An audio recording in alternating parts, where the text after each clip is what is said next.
Hola a todos, soy Pedro Santos, bienvenidos al canal del Búho entre libros. Hoy con la entrevista a Juan Ramón Lucas por su primera novela, La maldición de la casa grande.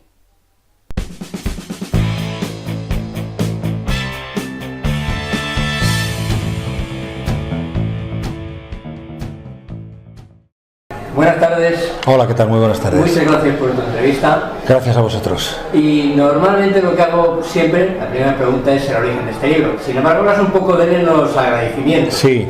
Y además citas a tres grandes, Arturo Pérez Reverte, María Dueñas, Reyes Calderón.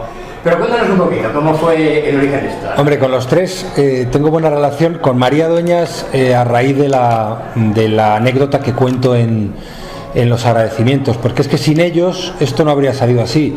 O sea, sin que Paco Bernabé, que era entonces alcalde de la Unión, me dijera hace casi un lustro que existía ese personaje, nos contara una anécdota y yo estuviera al lado de María, la que había conocido esa noche, y me dije: María, ¿tienes un personaje para una novela tuya, para la próxima? No, estaba entonces ella con La Templanza, su tercera novela, y dijo: inténtalo tú, hazlo tú. Digo: hombre. Y al día siguiente, como digo también en los agradecimientos, me facilitó la primera documentación. Algún tiempo después hablé con Pérez Reverte, le conté que estaba escribiendo esto. Él conoce al personaje. Claro, imagínense ustedes si él se pone a escribir sobre Lobo también. Para mí habría sido complicado, ¿no? Entonces me dice: no, los personajes le eligen a uno, no uno a los personajes, y a ti Lobo te ha elegido. Pues adelante. Y luego con Reyes Calderón, a la que conocí a raíz de... Bueno, yo presenté el premio Azorín de novela cuando lo ganó ella hace 3 años.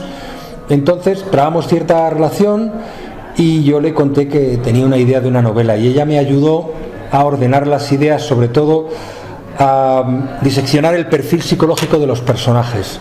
Entonces los tres han sido muy importantes, como mucha otra gente también que me ha ayudado en la confección de la novela. El profesor López Morel, catedrático de Historia de Economía de la Universidad de Murcia, ingenieros de minas, cronistas de la Unión, de Cartagena, expertos en flamenco. He tirado de mucha gente, pero es verdad que estos tres autores importantísimos pues también han sido claves en la consecución de esta criatura, ¿no? De este hijo o hija mía, no sé muy bien, yo creo que es más bien hija. Pérez Reverte y María Dueñas son muy cartageneros. ¿Qué os une a aquella zona? A mí el Festival del Cante de las Minas. Con Arturo más, porque Arturo fue mi jefe en el diario Pueblo hace 30 y tantos años, ¿no? Y luego, según supe después, tuvo mucho que ver con el hecho de que yo, que era un becario que prácticamente estaba empezando, pudiera trabajar en el equipo de reporteros del desaparecido diario Pueblo, ¿no? Una cierta relación de afecto y respeto de antiguo. Cartagena, yo el primer vínculo que tengo, bueno, María Dueñas, que vive tiene una casa en Cabo de Palos, la conocí entonces en aquella cena. Y yo el vínculo que tengo con Cartagena viene de antiguo, cuando yo hice la mili en el año 78, pero el vínculo es antiguo, que uno es muy mayor. El vínculo estrecho se produce hace algo más de 10 años, cuando yo empiezo a ir, a instancias de mi mujer Sandra, muy aficionada al flamenco, al Festival del Cante de las Minas. Doy el pregón en el año 2007, me lo proponen y yo lo hago. Hice un pregón sobre cómo descubría un rockero el mundo flamenco. Y a partir de ahí me vinculo todos los años voy a la Unión, voy conociendo la sierra, un poco su historia de minería, su historia de fracaso social, ¿no? Las dificultades que tuvo el nacimiento de aquel pueblo de la Unión en el último tercio del siglo XIX. Me vinculo afectivamente, ¿no? Entonces, cuando llega la historia de Lobo, que yo desconocía hasta ese momento, yo digo, bueno, es una oportunidad perfecta para abundar más en este territorio con el que tanto me une y al que tanto cariño tengo, ¿no?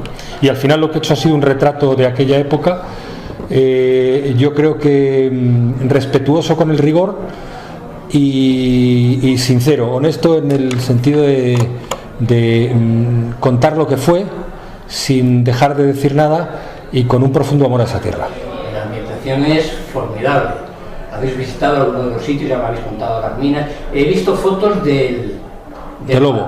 del lobo y de la casa. Sí, la casa es propiedad de Portman Golf, que es una constructora, que es, por cierto, propiedad de un minero, que uno de los últimos mineros de la región, y compró bastantes zonas que eran de explotación minera en toda esa sierra. Y la casa de Lobo, la casa grande donde él vivió la mayor parte de su vida, sigue en pie. Lo que pasa es que está deshabitada, pero ahí está, en Portman, en una plaza que se llama Plaza Zapata. La ambientación sorprende que esta es una historia básicamente real. Puede haber algún personaje, como decís, inventado, María, por ejemplo, pero es que choca que esto haya sido así, España, 100 años, esa zona tan concreta, como si fuera algo aparte. Sí, se parece mucho a la idea que tenemos a través del cine del oeste americano.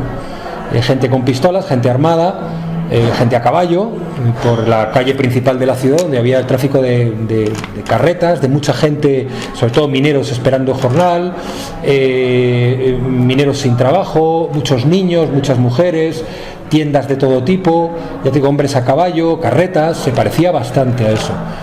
Y claro, la particularidad es que era aquí en España y que era el fruto de un movimiento parecido al que conocemos de las películas del oeste de California, del famoso oro de California. Bueno, pues aquí había plata y plomo y promesa de enriquecimiento, porque la ley te permitía, si encontrabas una mina, una veta, te apropiabas de ella, era tuya, no tenías más que ir al registro y te hacías rico. No era exactamente así, pero era la idea de muchos de los almerienses, sobre todo, que llegaron de las explotaciones mineras agotadas en Almería, ¿no? Entonces, claro, es un núcleo de población que crece muy muy rápidamente y muy muy desordenadamente. Es una sociedad muy violenta porque los habitantes mayoritarios eran mineros y familias de mineros. El minero, el ocio que tenía trabajando de sol a sol o de sombra a sombra como trabajaban, era poco más que el alcohol, no había para más. Y así incluso privando a su familia de algunas necesidades, en algunos casos primarias, ¿no? Entonces la atmósfera era bastante violenta, el mundo era hostil, el trabajo era duro, las relaciones entre la gente, las relaciones sociales también se basaban en la desigualdad, ¿no? Entonces toda esa atmósfera, que es real, muy poco conocida, se parecía bastante a lo que había en el norte, en Asturias o en Bilbao, donde por ejemplo los empresarios mineros también pagaban con vales, pero la diferencia tiene que ver con un elemento que también está presente, aunque no de manera muy clara, transcurre como un río subterráneo en la novela, que es la codicia, porque el carbón es una cosa, el hierro, si quieres, del norte de Bilbao es otra, pero la plata y el plomo, que allí había yacimientos donde se encontraba la mejor plata de su época en el último tercio del siglo XIX, pues eran otra cosa, llamaban a otro tipo de ambición y establecían otro tipo de relación en aquella sociedad tan oscura y tan mirando hacia la tierra y lo que eso significaba, una tierra dura, agreste, hostil, y unas relaciones entre los diferentes estamentos, pues también, me digo, muy vinculada a jerarquías muy estrictas y a la sumisión, y eso implica sometimiento, violencia, etcétera. Me ha hecho ver un tanto el esquema narrativo. Tenéis un narrador omnisciente por una parte y luego básicamente María, en primera persona, va contando la historia, pero de un modo así insospechado van entrando a veces bien el inglés, bien Miguel, brevemente, pasando nuevamente al omnisciente, que es una estructura un poco similar. El eje es María. Lo que pasa es que he recogido también, hay muchas conversaciones de Lobo y María en los que cuenta Lobo en primera persona y se recogen en presente, por ejemplo. La estructura del libro es, ella cuenta en pasado lo que recuerda para salvar la memoria de su hijo, para dar a conocer todo aquello, porque así cree que puede romper la maldición. Entonces, lo que ella no vive, pero tiene referencia a ella, o alguien cercano a ella, que no voy a revelar más, se cuenta en presente, o lo que cuenta Lobo se cuenta también en presente cuando no es la conversación que tiene con María. Luego aparece también el ingeniero Sullivan con fragmentos, porque son situaciones que son muy importantes, pero que yo no tenía un narrador claro, no podía narrarlo en tercera persona, porque María no conocía a nadie que lo hubiera visto, y quiero darle cierta verosimilitud. Entonces los cuenta Sullivan. En el fondo, la estructura de la novela se basa en que existe una documentación que se ordena, ¿no?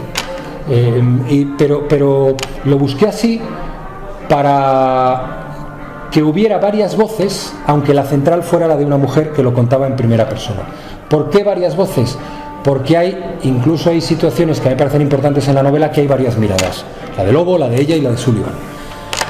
Entonces me parecía dar al lector más posibilidades, pero me compliqué yo solo. Según iba escribiendo me iba complicando, porque iba encontrando caminos nuevos. Digo, bueno, y si esto lo cuento así, a ver qué tal queda.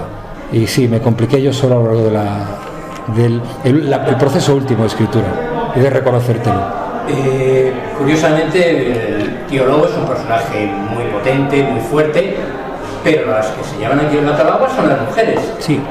María y el personaje de Visitación, que es otro encanto de personaje. Yo me enamoré de Visitación cuando estaba escribiendo la novela. Visitación es obviamente un personaje real, Visitación Zapata, que muere en 1903 y que fue la primera mujer de José Maestre, que aparece también en la novela y es personaje real, es el que inicia la dinastía Maestre, que es una de las familias importantes de Cartagena, de Murcia, ¿no?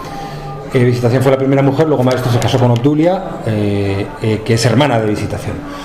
Visitación, se sabe poco de ella, pero de lo poco que se sabe y de lo que yo he podido colegir de la información que hay de ella, era muy inteligente, muy viva, despierta, enamoró desde el principio a Maestre, tanto como para dejar su carrera, y era un médico vocacional, y yo lo que he hecho ha sido dar una dimensión mayor al personaje de Visitación, dotándola de tanta entidad que hubiera sido ella la sucesora de Zapata si no hubiera sido mujer.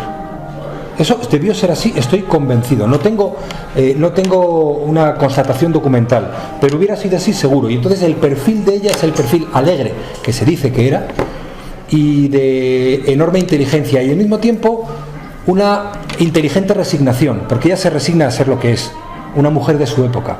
Ella no hace como las mujeres burguesas de aquella época, adalides del feminismo, que es intentar cambiar la situación. Ella no intenta cambiar las cosas, entre otras razones, porque con Maestre tiene una buena relación, casi de igual a igual, con su padre mucho mejor que el resto de la familia, porque era el ojito derecho, y ella muere a una edad que yo creo que no le da tiempo a tomar conciencia de verdad y a ejercer un feminismo que probablemente hubiera ejercido. El suyo es un feminismo más de casa, un feminismo más light, pero es una mujer de carácter.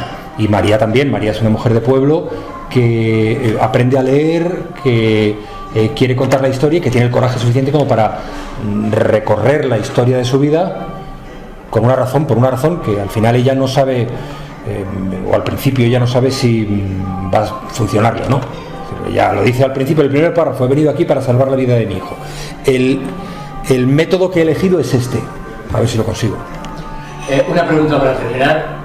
Podríamos estar un cuarto de hora más hablando y venga a hacer preguntas. Encantado, yo. Más. Pero voy a rematar con una, que si no la hago reviento. ¿Cómo es este cambio de entrevistador ahora entrevistado? Mal, me siento muy malo, me siento muy mal en este lado. Yo prefería estar donde estás tú. Es incómodo. Yo he entrevistado a muchos escritores, y desde que estoy hablando de mi novela en medios de comunicación, cada vez que entrevisto a uno siento una ternura, una solidaridad, un cariño, una comprensión que hasta ahora no sentía. Hombre, me gusta hablar de mi criatura, mucho, pero no me gusta mucho ponerme en este lado de la cámara o del ordenador en este caso. Pues muchas gracias. Gracias a ti, muchas gracias. Espero que hayáis disfrutado de la entrevista, una entrevista en que el autor se ha mostrado muy sincero, y que no os dejéis llevar por los prejuicios de, claro, hombre mediático. La novela está francamente bien. De hecho, en la cajita de información podéis ver el enlace a la reseña que la publiqué. Una novela con una gran historia de amor, ambientada en la zona de la Manga, en la zona de la Unión. Eso sí, parece un western, y si no, cuando leáis la novela lo veréis. Y con un personaje épico, Miguel Zapata, y una mujer por encima aún de él, María Agra.